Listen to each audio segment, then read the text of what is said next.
Tag TV and Tag Radio. Be seen and heard by both technology users and technology producers throughout the state of Georgia and around the world.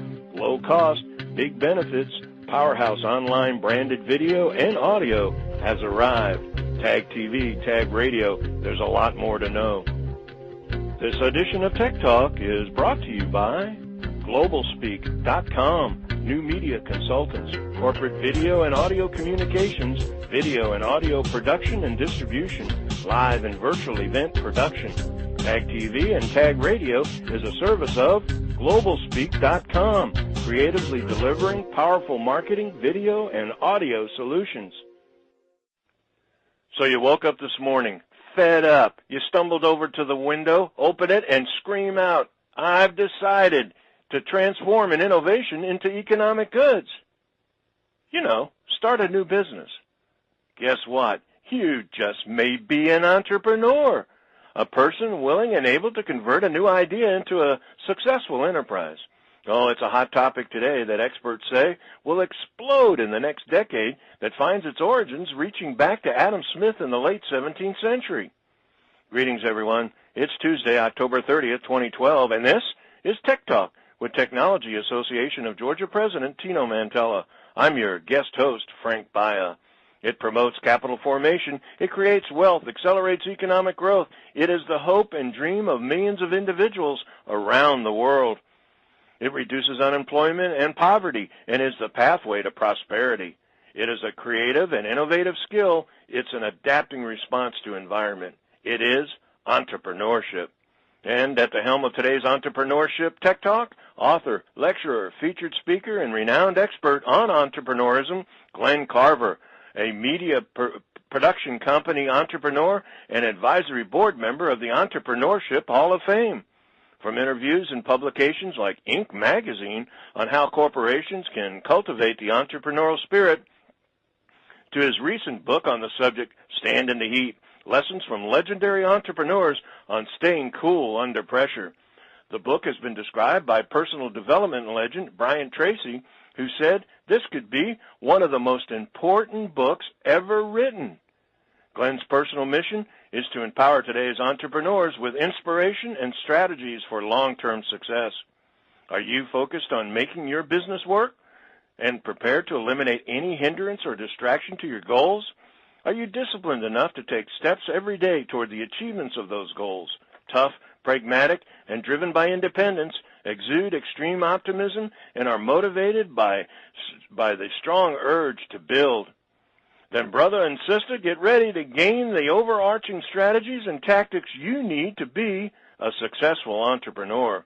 Be ready to stand in the heat as we meet author, teacher, and encouraging spirit of one person who truly gets it besides you. Meet Glenn Carver, Chief Entrepreneurial Officer, Heat Ventures. Glenn, welcome to Tech Talk. Thank you, Frank. I'm honored to be on the program today.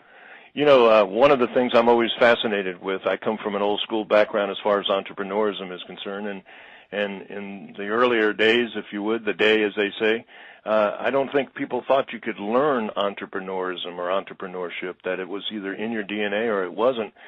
Give us your perspective on that. Yeah, it's a great question. It's something I hear a lot of. You know, I'm a big car guy, Frank, so I'll use the engine and the chassis analogy, and I believe that it's part nature, part nurture. Certainly a bulk of it's got to be in your DNA, but I'm convinced a lot of that can be learned.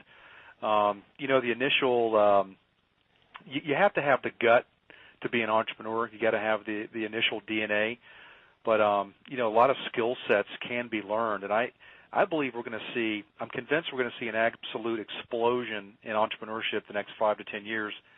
A lot of that, Frank, is out of necessity. A lot of problems that exist in our marketplace that will be needed to be solved by entrepreneurs, and a lot of those entrepreneurs will not have just been born with it. They will have learned the skills and the strategy through books, through speakers, through colleges. I mean, through the internet. Mm-hmm.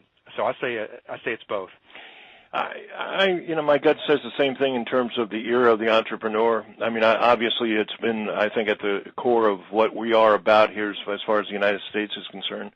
and I would think the whole capitalistic system has somewhat of a foundation based on, obviously, entrepreneurship. But, when we think now in terms of jobs versus work, and the whole impact of what we call disruptive technologies, take a look at the entertainment industry as an example, how technology there isn't just changing or evolving things, it's radically disrupting the entire ecosystem of, say, how the music industry or the film industry might have gone about. And so where I'm headed is that my guess would be that much like the entertainment business has been for decades and from its origination, that it's been more about branding the individual rather than a company, let's say, per se. In other words, the entertainer, Brad Pitt, is not Brad Pitt. He's a gigantic global corporation under the brand called Brad Pitt. But my point being is that it's more about jobs than it is about work. In other words, entrepreneurs creating their own work because of their own initiatives and their own creativity. Yeah, it's interesting you say that. Two fantastic words there, brand. As we speak, I'm creating a brand for myself as an author and speaker, and I think more people are aspiring to do that, build a brand for themselves that can't be taken away. One of the amazing entrepreneurs I interviewed is a gentleman named Scott Goodnight, and he says if your dream job doesn't exist, create it. And I love that. Paul Zane Pilzer, brilliant economist, wrote a book in the late 80s called Unlimited Wealth. And his premise is, and I believe 100%, that there is unlimited wealth in our world because there are unlimited ideas. And entrepreneurs, they pay attention, they look for signs, they connect the dots. The U.S. Patent Department, believe it or not, was closed back in the early 30s because somebody determined that everything that could be invented had been invented, which is really comical when you think about that. I'm trying to remember the computer CEO that said something like that or something. I remember hearing a quote. I can't remember who it was, but just off the top of my head, that everything that had ever been done had already been done, so there was no sense. Just incredible. So. We live in an era of innovation. I often, at some of the conferences and meetings that we talk about in terms of organizing, say, for example, the Georgia Technology Summit, we've used the word innovation every year for the last 8 years in organizing that. And some of the committee people are saying, innovation is kind of an overused word. And I was saying the other day, it's like pizza.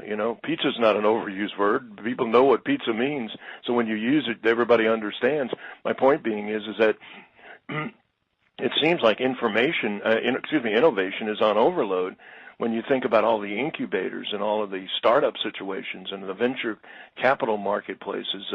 It would seem like the perfect storm, not to touch on a sensitivity as far as the timing of the current weather conditions are concerned, but a perfect storm where the economy and the evolution of technology is leading towards more entrepreneurism, almost at the same time when we have this unlimited amount of imagination, innovation happening. It is. Absolutely. I think a perfect storm is a very proper term. Management guru Peter Drucker said that all business is a function of two things and two things alone. Everything else is a derivative of these two things. Those two things, Peter Drucker says, is innovation and marketing. So we do live in amazing times with an amazing amount of talent out there that's either been laid off or fired or displaced, whatever the term is. And good luck or bad luck, how do you know? It doesn't even matter. Why judge it? Yeah. It is what it is, and we're going to see an amazing explosion in entrepreneurship the next 5 to 10 years. And I believe, like Steve Siebold says, that we'll see more millionaires created in this country the next 5 to 10 years because so many problems exist that need to be solved by entrepreneurs. Hey, I'm in that line. Well, I've got to ask you, when was the epiphany? When did you first realize you were an entrepreneur? I would have to say Did it hit you like a bolt of lightning across the dark sky, as the philosophers say? It hit me young. It hit me when I was 10 years old. Really? I was playing Pop Warner football, and we had a raffle ticket drive to raise money for the Little League, and the brass ring was this beautiful football jacket that I absolutely positively had to have. I saw it, and I fell in love with it, and I went out like a madman knocking doors at 10 years old asking people for money, and I figured out I knew at that age that I didn't even know what an entrepreneur is. I had never heard the word at 10 years old, but I knew I had it in my gut. So there's the DNA piece to be a self-starter. I had the initiative. So that part was baked into my DNA. As I grew up, did I go to business school and learn how to sell and learned marketing strategies, of course, but I knew at 10 years old that I had something in me that was conducive to now what we would call entrepreneurship. Well, you've authored a book, Stand in the Heat. What was the inspiration behind the book? Wow, some major personal financial heat. To be quite honest, it's interesting. This is a very, very transparent book. I had the privilege last month of being interviewed by Inc. magazine, and the gentleman who interviewed me, Tom Sears, he said this was the most emotionally honest book he'd seen on entrepreneurship, and it's the good, the bad, and the ugly. My perspective and the perspective of 14 amazing entrepreneurs. But February 2nd, 2010, I was 42 years old, stuck in rush hour traffic, classic rush hour traffic, 75 South in Atlanta, had a 3-month-old firstborn son at home, married for the first time, bank account on absolute vapors, Frank.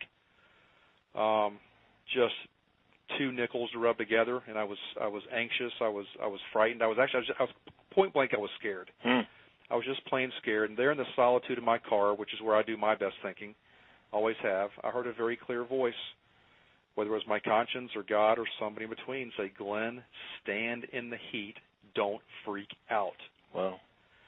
And I just, it occurred to me as I looked around at traffic, I looked around at everybody else stuck in the rat race, that there are probably more people standing in the heat financially right now. That this was 2 years ago, but I'm sure it hasn't improved massively. There are more people standing in the heat financially right now than any other point in their lifetime, probably since the Great Depression. So I just had a vision for a platform, for a book, for a message that I thought was very hard-hitting, very timely, and I certainly enjoy the title that came to me. HEAT is an acronym for 4 characteristics that entrepreneurs have to be successful. H is for honor, E is for enthusiasm, A is for action, actually massive action, and T is for tenacity, the common thread amongst all the entrepreneurs that I've interviewed. That's great. Repeat that, because I think that's worth getting people to hear it again and to remember it, because I think a lot of times we think of heat as something to fear, but when you describe it with that kind of an acronym, it makes it almost an incentive and something that you want to face. Go ahead. Sure, say it again. Thank you. Yeah, most importantly, H is for honor. I believe that when you leave the comfort or the security of a job, if you will, exactly what I did almost 90 days ago, I left a world-class company with a very nice income stream that I built to go into business for myself. But being an entrepreneur, Frank, in my opinion, is about honoring something in yourself, your purpose, your passion, something bigger than just punching the clock for somebody else. Really, it's about the spirit of our founding fathers. This is the greatest country in the history of civilization, the greatest example of entrepreneurship, this country we live in. And I've dedicated the balance of my professional life to carry the torch of entrepreneurship. So honor is, the H is for honor. E is for enthusiasm.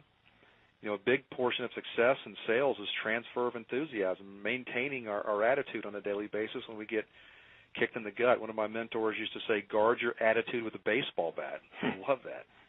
Got to be enthusiastic. A is for action, constant, never-ending action. And T is for tenacity. Just absolutely. If you're going to be an entrepreneur, as George McCara says, if you want security, keep your day job.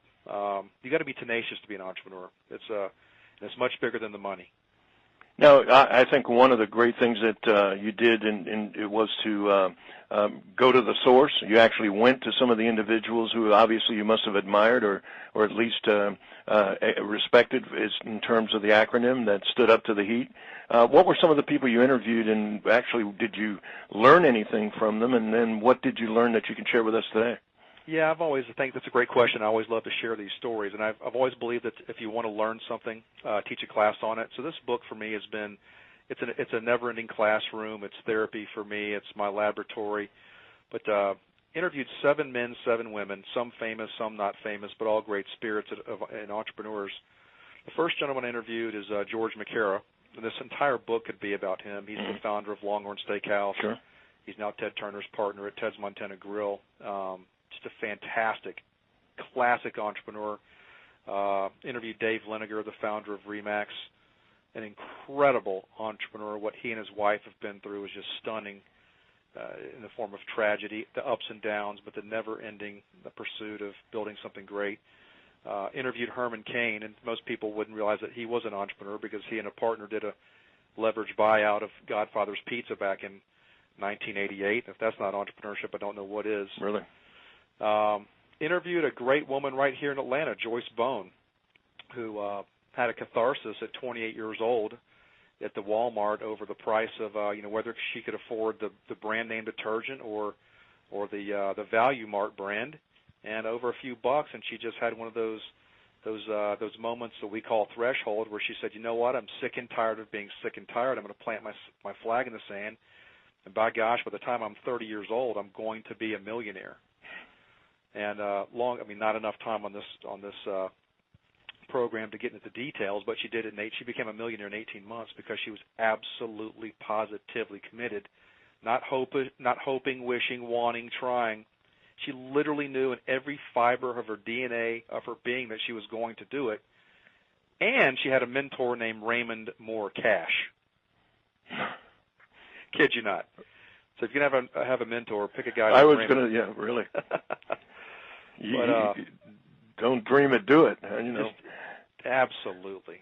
Well, and unfortunately, as these programs go, we are limited on time, and I've got a couple more questions I want to share with you. Obviously, maybe just run through some of the other people and maybe not be able to give us the full story, but you mentioned 7 men, 7 women. What were some of the others that at least we might recognize? Let's see. One of the things I really admire, and I know I've had the opportunity myself, it's almost sitting at your dad's knee, as a kid or something, and them reading you a story, is to have someone who's done it, have gone through a life story, share that story with you, and you just want to say, well, what did you feel that day, and what were you thinking, and to be able to exchange the energy, I guess, in the conversation had to be really exciting, especially with some of the individuals you're talking about. Yeah, it was completely exciting, and you get the people's essence and who they really are, but the reason I started interviewing entrepreneurs is because I felt, and it turned out to be true, that they were the type of people who give back. Entrepreneurs, they have the spirit, they go for it, they don't quit, they make it. Then they reach down and they help the next generation up. So, 7 men, 7 women. Interviewed Mrs. Mo Anderson, the vice chairman of Keller Williams, a phenomenal entrepreneur. She's really she started out in the real estate business and built a great business before she was hired on by Gary Keller. And Keller Williams is now the number 2 real estate company on the planet, and I'm sure will be number 1 before long. Interviewed Heather Thomas up in New York. She's the founder of a company called Yummy Tummy, which is a sexy shapewear product like Spanx. And her product was born out of tragedy. As a father, I can't imagine what she went through. Her firstborn son, Jack, was born very ill, and at 6 months old had to have a liver transplant, which I can't even imagine having a child go through that. And through stress, she gained a lot of weight, 60-plus pounds. Long story short, she emotionally healed enough to go back into the workforce, and she went to the department store, to the shapewear section to find something that could, make her look and feel like the woman she used to be, and nothing would fit. Everything crimped and pinched and rolled her. So she said, you know what? There's opportunity here. So she got some cloth and on her kitchen table created a product that served her needs. And lo and behold, she's built an empire ultimately out of the tragedy of her son almost dying. I think sometimes I use the analogy of Close Encounters, whether you hear the sounds in your head and you take mashed potatoes and make mountains out of them, where the aliens are going to come because you can't get it out of your mind. Right. And I think that, in a way, that is something that does drive entrepreneurs. The name of the book is Stand in the Heat, and certainly I think, obviously, if anyone is interested as far as aspiring to be an entrepreneur, if you think you're an entrepreneur, if you are an entrepreneur, you're going to want to get the book, Stand in the Heat, and hear all about the individual stories. I think if I'm correct about this, I think this is a brilliant idea, without question, an entrepreneurship hall of fame. I can't believe there isn't one. I think this is a great idea, and it's my understanding that's kind of like your Close Encounters right now. That's the mashed potato mountain that you're building. You actually have created one or are creating one? Well, I'm part of it, and I love your analogy. And yes, I cannot believe it doesn't exist either. My good friend Mitch Schlimmer it's his vision. Ultimately, it's his baby. It's existed online for 10 years, but it's our dream to build it in the physical world. That was going to happen in Chicago, but for many reasons it didn't. and we're going to build it. We're going to build a physical version of the Entrepreneurship Hall of Fame here in Atlanta. December 1st of this year, we're going to have a big gala inaugural induction event at the estate in Buckhead. And this is not something that's going to happen overnight. This has been a vision of Mitch Schlemmer's for 10 years. We may have to ladder it up, move into existing space, and then eventually, as funds are raised, build a unique, brand new physical structure. But it's a place to consolidate the fragmented market of entrepreneurship, recognize great entrepreneurs, be a great resource for up-and-coming and future entrepreneurs, and just something like you said, I can't believe it doesn't already exist. The Eastern philosophers say moment of non-existence before existence. I think this is just waiting to happen, and Chicago wasn't the right place. Atlanta is where it belongs. There's just no two ways about it. I think you're going to be amazed how quickly you're going to get the kind of support you're looking for. Well, unfortunately, as the good ones always do, time is flying by. I got with your enthusiasm, with all your acronyms as far as the heat is concerned, which you obviously don't just talk and talk, you actually live it. What is Glenn Carver going to do next? Well, Glenn Carver is massively working on getting his speaking career profitable because he, like he said, he resigned from a very nice company and income stream on July 18th of this year, so he's in income replacement mode.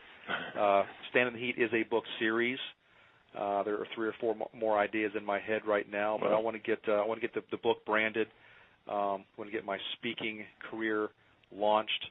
I am actively looking for speaking engagements in the corporate realm. How do we find you? standintheheat.com or Glenn, Glenn, Glenn at standintheheat.com, or cell phone 404-291-0291. And my message is rooted in mental toughness, self-reliance, and finding the opportunity in adversity. Well, another thing I'm going to do is invite our listeners November 1st at the Entrepreneur Society. Glenn's going to be speaking, so if you really want to see him live and in person, hear the rest of the story that we don't have time, unfortunately, today to tell, and actually get a chance to meet him up close and personal, that's going to be a great opportunity. I know that's going to be a great meeting. That's, again, November 1st, the Entrepreneur Society. Information is on tagonline.org. For more details, time, place, location, you know the routine. Glenn, excited for you. I think it's a case where some of those acronyms, stand in the heat, brother, because I think you're right there, and it's about to explode. And you're going to make things happen for yourself and make things happen for the city with this Entrepreneurship Hall of Fame. Thank you so much for being you, for being what you're doing, and for taking time out of your schedule to spend a few minutes with us today on Tech Talk. Thank you very much, Frank. It was my privilege and pleasure to be on the program.